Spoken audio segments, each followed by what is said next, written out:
मेरे उपनिषद के ऋषि को ये छूट दी कि कोई जाबाला किसी गौतम के आंगन में जाके ये कहे कि मेरे बेटे को पढ़ाओ, इसका उपनयन करो, हालांकि मुझे इसके पिता का नाम पता नहीं। और वही जाबाली मेरे वेदों का मंत्र दृष्टा ऋषि बनता है, मंत्र का सृजन करता है और हम उसकी पूजा करते हैं। मेरी संस्कृति में ये छूट थी कि कोई दासी पुत्र नारद जिसकी माँ आश्रमों में बर्तन भांडे करते हुए बच्चे को बड़ा करती है और वो मेरा देव ऋषि बनता है। और संस्कृति की ये हमने बहुत मजाक किया, कुछ सीरियल्स की वजह से बना दिए हैं और कुछ फिल्मों की वजह से नारद को एक विदूषक का रूप दे दिया है, बड़ा दुखद है। वो धर्म की ध्वजा को लेके अनवरत पृथ्वी पर दौड़ता है और जहां कहीं भी विरूपता दिखती है, जहां कहीं प्रैक्टिकल सॉल्यूशन की जरूरत पड़ती है, वहां नारद पैदा होता है।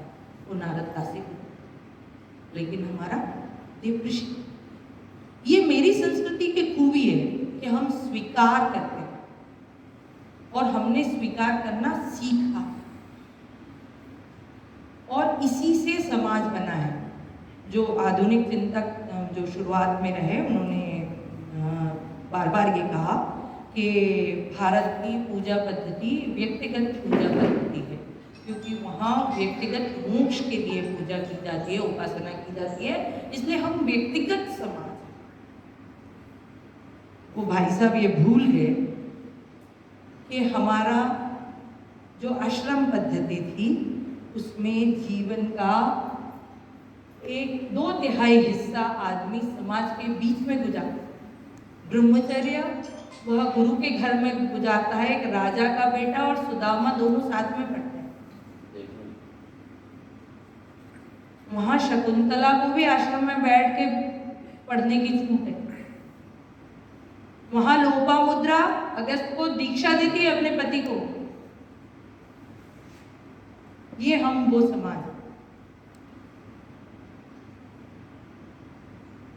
वहां हम गृहस्थ का जो छोटा सा हिस्सा है 25 साल से 50 साल, कुल 25 वर्ष का हिस्सा है, वो सिर्फ व्यक्तिगत जीते हैं और 50 साल के बाद फिर समाज के लिए निकल पड़ते हैं।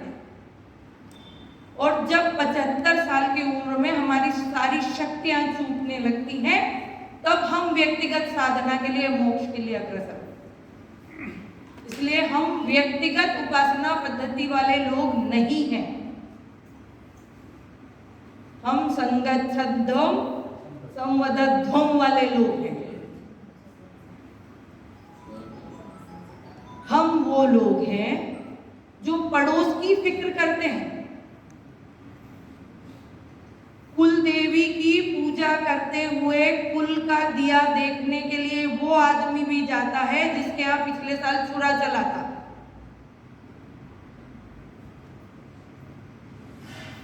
एक थाली में भात खाना हमारी परंपरा है,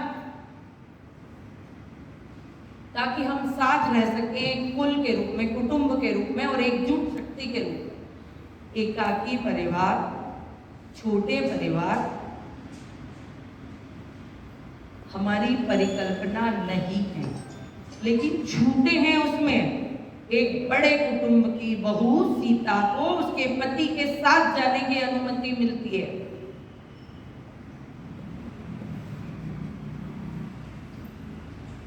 उसी कुटुंब की एक बहू बैठ के घर देखती है, क्योंकि उसके घर का कोई आदमी उस घर में नहीं।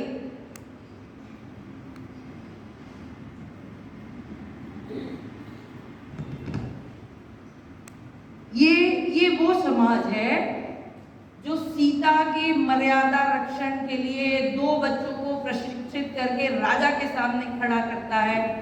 राजा वहां राजा राम है, राम वहां राजा है।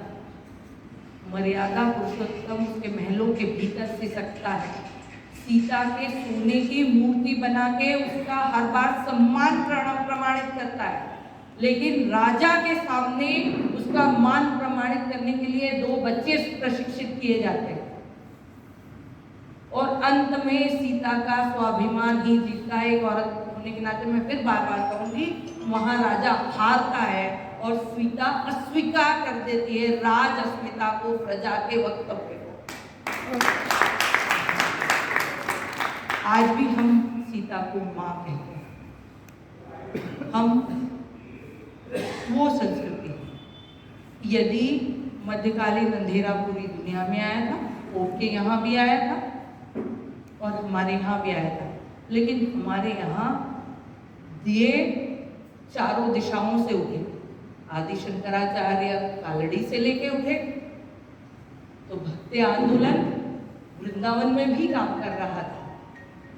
निमाई निताई भी नाच रहे थे, इसलिए नाच रहे थे कि जो हम विस्मृत कर चुके हैं, अद्वैत होने की भावना को खो चुके हैं, वो भावना फिर से एक हो।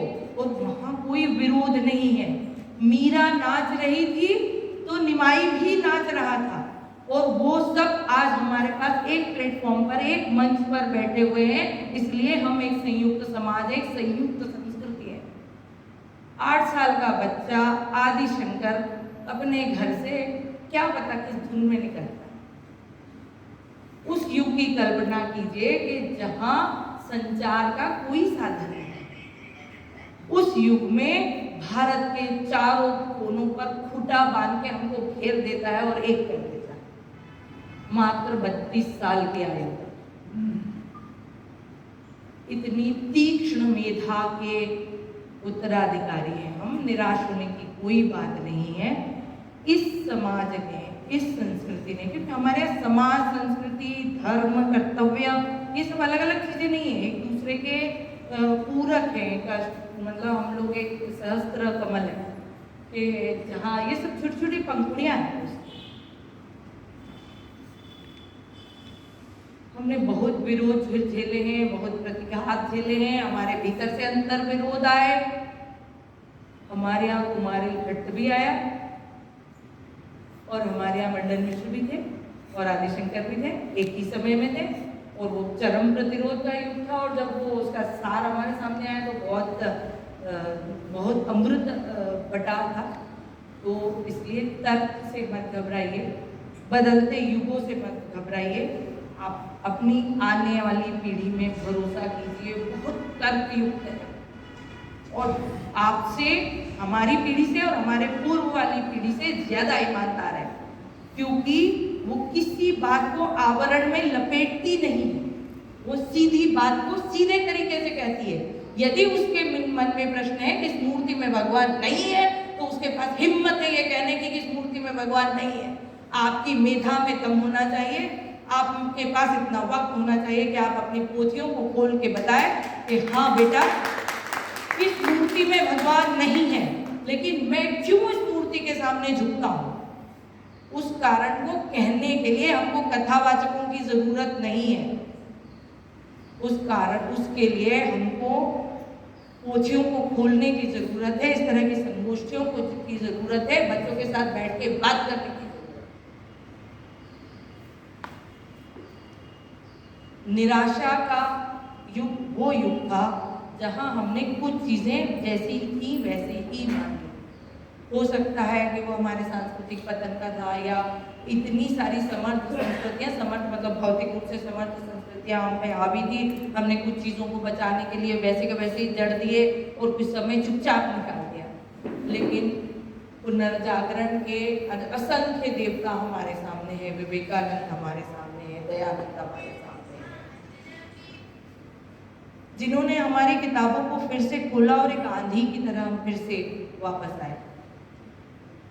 आज़ादी के बाद का समय मेरे ख्याल से राजनीतिक और जो सार्वजनिक जीवन नहीं है, बल्कि व्यक्तिगत जीवन में भी एक तरह के हमको आनंद में, जिसको आनंद